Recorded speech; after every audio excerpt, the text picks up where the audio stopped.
Hello and welcome to iBluairJgR Gaming for Comedy. This is Advanced Combat in Blade & Soul. The combat system in Blade & Soul is very complex. While the game's native tutorials and guides do a good job of explaining the ins and outs of battle, there are some things that can only be learned through practice and study. Or YouTube. Or Google. The primary resource for every class in Blade & Soul is called Focus. When performing lengthy strings of attacks or combos, you deal some pretty serious damage, but you also consume a lot of focus. The key to being successful in battle is knowing how to manage this resource. Focus regenerates very slowly if left to its own devices, but it can be recharged with the help of builder attacks and other abilities. Animation cancelling is a term used to describe a chain of skills that are not locked by a lengthy animation. For example, flash kick and close shave on the assassin lock your character in an animation. On the other hand, shadow slash can be chained together with heart stab multiple times because these skills do not have animation locks. And these skills can be chained together really fast, but I'm not that good at this game, so yeah, whatever.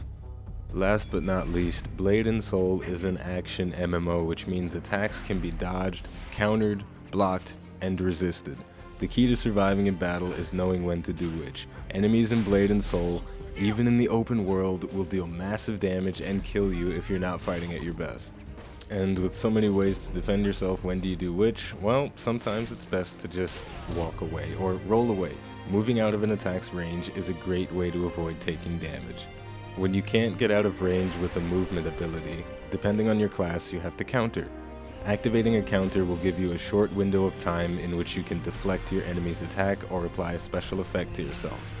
When an assassin uses their counter ability Decoy, they're placed in stealth and teleported behind their foe.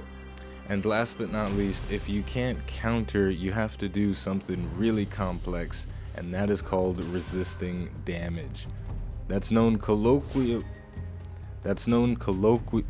Most people refer to this as using immunity frames or iframes. Abilities that allow you to resist damage are extremely powerful, but can be difficult to time properly. It takes practice, but once you get it down, you'll be glad you took the time to get it down. So, now that we've talked about all of the different advanced mechanics in Blade & Soul, let's see what they look like in an actual fight with a trash mob in the open world. I know I should probably do it on something more challenging, but like I said before, I'm not that good at this game. And I'll prove it to you right now. In this encounter, I started things off on the right foot, but I ended them on the wrong foot. I got a counter right away. I did some nice damage, chopping him up, shaving his head, but then I rolled away and I went back into the fight too soon and I took some unnecessary damage. In the grand scheme of things though, it's okay because I didn't die, but you know what? If all else fails, if you're not good at this game, just pick up a bomb, boom, chuck it at the enemy, and he's done.